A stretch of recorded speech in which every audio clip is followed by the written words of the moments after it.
What if I told you Australia once went to war with emus? In 1932, around 20,000 emus were destroying crops in Western Australia. So the government sent in soldiers with machine guns. It did not go well.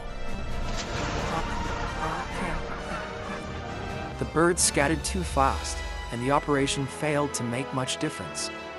The campaign became known as the Great Emu War. And yes, the emus basically won.